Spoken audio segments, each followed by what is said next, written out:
So I will ask. About the U.S. Africa summit, and to Yes, me, yes. Go ahead. the Thank you. whole thing, of course, is upside down Mhm. to the notion that these African leaders are summoned, to come, Come over here. Mhm. Come.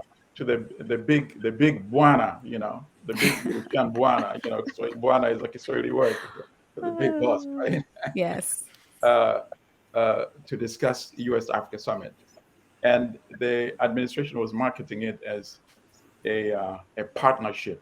Mhm. And then I was saying, how do you have, an economic elephant partnering with all these little, economic mice?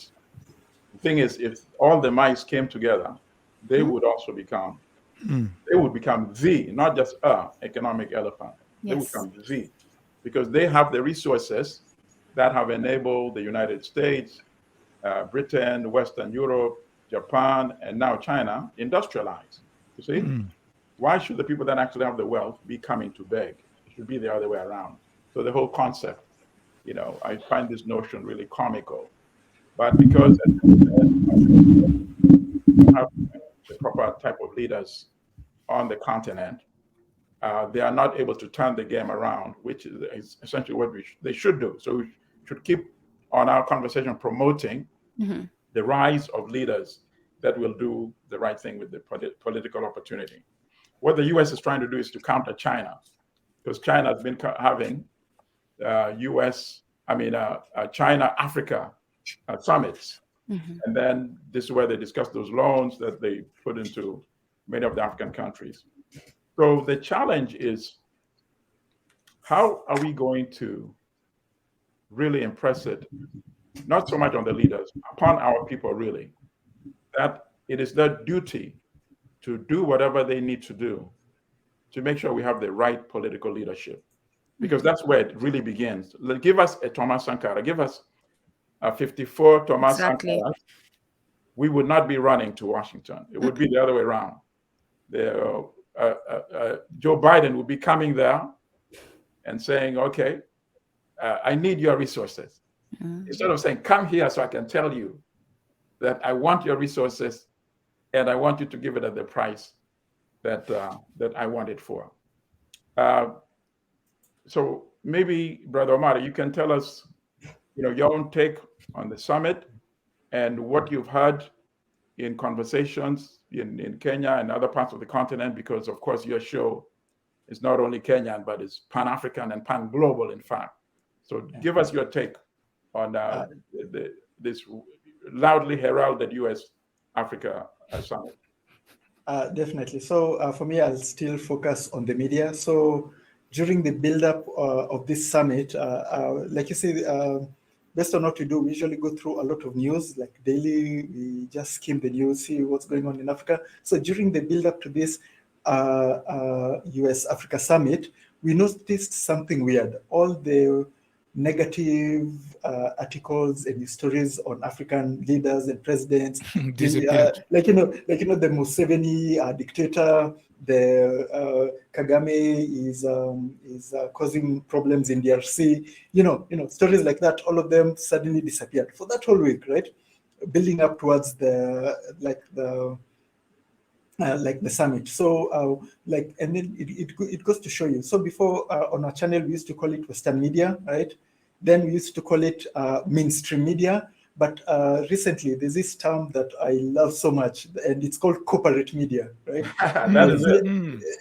The CNNs, the Yes. BBCs, like all those Al Jazeera's. I think journalism is dead, and media these days is just another name for capitalism. Media is Absolutely. business, right? Very well Where everything has a catch, right? It's just not journalism. The journalists who exist in this world are the Julian Assange. Like if you're in trouble or you're sanctioned by the West, or you are cancelled, or you're you're in trouble, like you're actually a journalist, right? But if you're in the public eye, mainstream, No. the famous journalists you see, those ones are just like corporate employees of like Mouthpieces. yeah, like marketers, right? They just market these things they've been told. It's like a good example for Africa US Summit. It's like, okay, we need a positive image for Africa during this week, right? So do articles on projects the US has Started. sponsored. Yeah. Do the story that France cancelled this debt for this francophone country. Do this. So we started noticing that. So and the thing that's worrying, it's all coordinated, right? Like Always. you'd think you'd think the people for BBC and the CNN they don't communicate, right? So there's something recently, like I just found out by luck, right? I think guess the is it the like I think in the top five, the top like one of the top five richest families in this world. It's who? Like it's the like I don't know the name, but the family behind Reuters, right? Like Reuters. Right. Yeah. Like everybody knows Reuters. The first media news agency in the world. Yeah. That's that family is the top five of the richest family like in the world. Like you can imagine how many billions they have, right? So my question is, how do you get rich selling this information, right? It's because like it's a business. They work hand in hand with their governments. And this one, I'll mention this one because last year, like the whole of last year, we struggled so much fighting misinformation on the Ethiopia conflict that was happening, right? Where all these media organizations were just spewing hate, promoting more. They really wanted Ethiopia to crumble. Like they did all their best. If you see the negative articles and false articles, like just sometimes even things like CNN, BBC, Al Jazeera, they were just making things up, right? No facts at all. Ethiopia fought back by removing all these journalists from Ethiopia, canceling their credentials, right? But still, the number of negative articles that came out from Ethiopia based on that, and the story is that the TPLF were in control of Ethiopia for the last 30 years. They made a lot of friends in the media over the last 30 years. This new government just came by in from 2016, right? So this other group, the old administration, had friends in the Democratic Party. They had friends in the media, and they had stolen tens of billions from the Ethiopian people. And hide it in countries like Switzerland and the places where you hide money. So during this conflict, they used all that, right, and poured it on the media. And the amount of support these guys got from the media, from this corporate media, is actually insane. Where it goes to show, like I know it's expensive to run an organization like CNN, right? Things like YouTube have taken and TikTok have taken a huge chunk of the advertising revenue that the BBC was generating, right? How many people these days advertise on BBC? Would you rather advertise on Google, Facebook, the other thing? So I think these new media organizations are pivoting and they're finding another way to make money. So I don't want to accuse people that of making of things I cannot prove, but But anything is possible.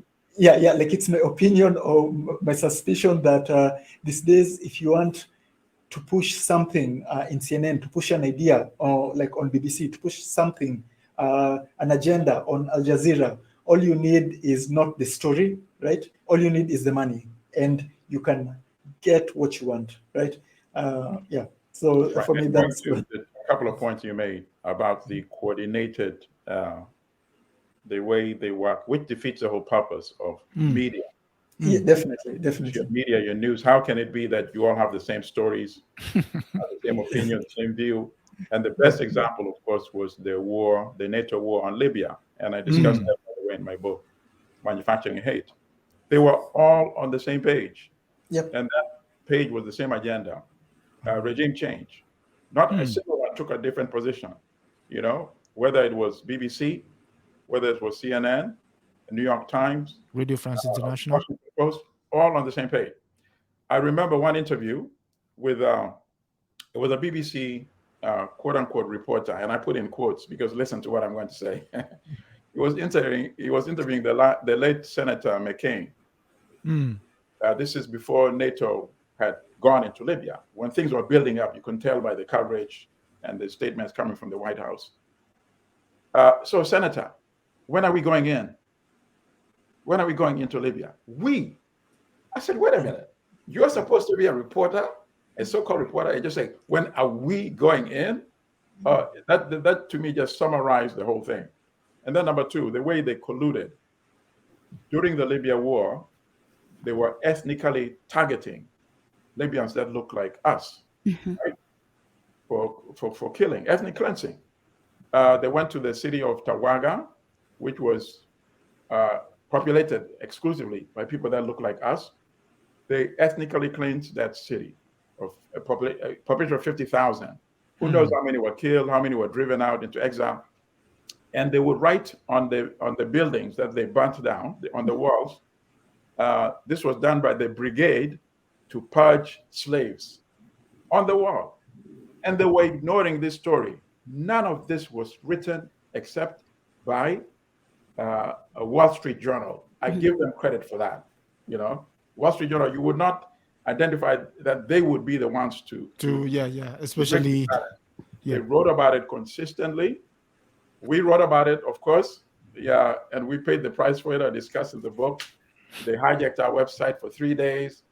They kept saying it was a technical problem. When we got the website back, our editorial urging people to call the State Department, the White House, the Urban League, and the National Association for the Advancement of Colored People, NAACP, to complain, that editorial had been deleted, and to call the New York Times to why are they not recovering this?